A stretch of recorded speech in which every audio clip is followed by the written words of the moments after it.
So doing that Sally Hines video put me in mind that I thought that one of the most important divisions that we have to discuss is about interpretations of intersectionality.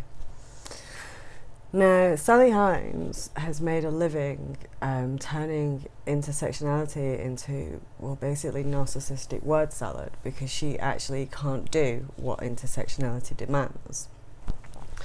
Now, intersectionality is a very, very posh word to describe something very simple, and it's the systems and the knowledge that evolved around abuse and violence. And I'm going to explain how my understanding of intersectionality works and where it came from and what it is. So, the structure of the master's degree at the London School of Economics was a variety of disciplines. So it was philosophy, it was economics, it was social policy, it was law. And it was all these different disciplines in a rotation. And it was very, very similar in structure to the structure of my social work course, which was, again, there would be law, there would be social policy. There was an economics module looking at institutions, critical race studies, looking at gender studies, looking at specific specialities, child development, psychology. But the thing that was different in my social work course was that the reason you were being given this overview of all these different disciplines and institutions is you were given something at the centre, which was you were taught to reflect and to critically evaluate all these things and to be a function that rejects theory that's bollocks and reflects on power dynamics. And the reason you have to do that is because you're going to actually be and embody the power of the state. You are going to be the human front line of the state's power in the most difficult situations where you're dealing with human power dynamics, and you have to learn to see them. It's why I'm so good at spotting a fucking narcissist. Now, the reflection that it asks you to do, what you learn very early on, although you can develop good reflective habits, and that's what I still have, and that's why I keep a blog, and that's kind of what I've been using these for. What you learn is that you can't actually change your understanding of power. And the reason that you're being taught to reflect is because what's going to happen is you're going to walk into crisis. And it's during those crises that all this knowledge is going to synthesize.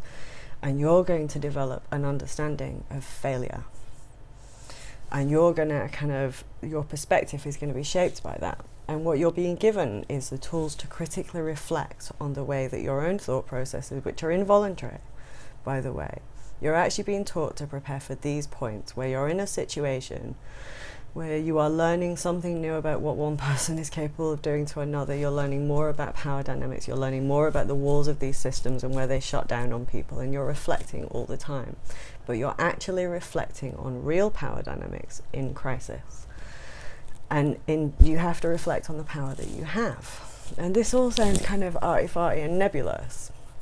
So I'm going to give you an example. So you may have good reflective habits. You may do that. But when you're sat with a 14-year-old who's just been raped by her dad, and you are the person who has to be the power of the state in this situation, and you also have to uphold her rights, and you also have to be aware of how terrible this is. You're also a human being who's dealing with a 14-year-old who's been raped by her dad. And your thought processes in that moment, you're going to find out so much. You have to be the person who can look at that situation while everybody else is in shock, and you have to be able to observe everything that's going on here, and you have to be able to look at it.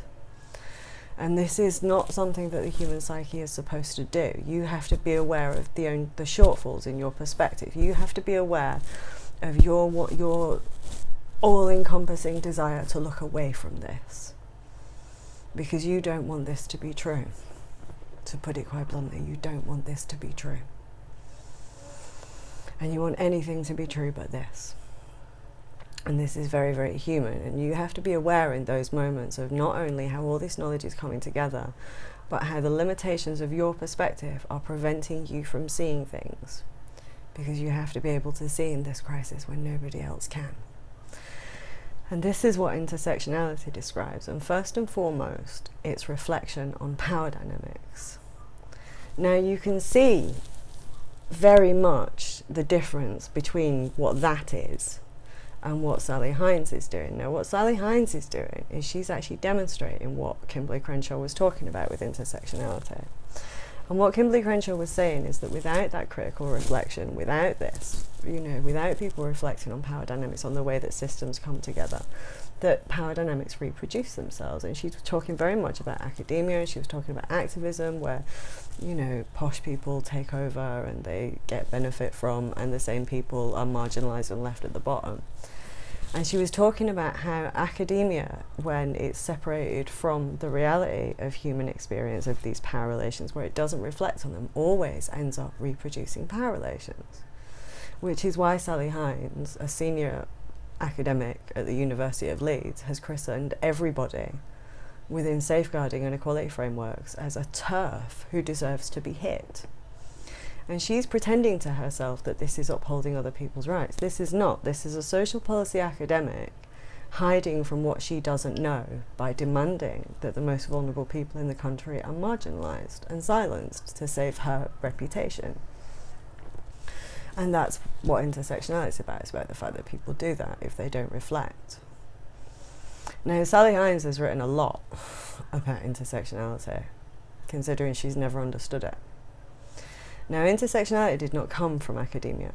It came from systems that deal with abuse and violence and marginalisation, and it came from the ground up, and it's now having to permeate at an elite level, which is what Sally represents.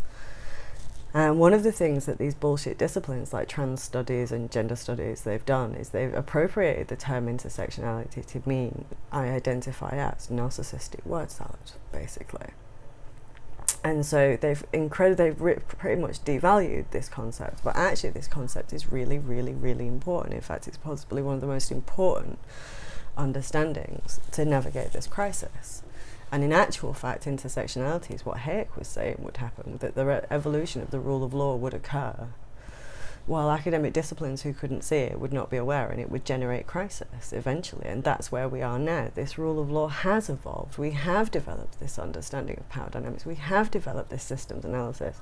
And what we're now pressed against is elite institutions who don't have this. And what academics like Sally Hines have done is they're setting up trans people and saying, well, you can represent my ignorance. So those people covered by those laws are clearly abusing you and will use you as an excuse. And what she's actually saying is, I've been teaching bunk and I've been researching and I've been making up bunk for years, and I'm really, really scared of being found out. So I would rather have all these people abused and have them denied the ability to me than ever do that. I don't know whether that makes sense at all. I'm probably going to upload it anyway.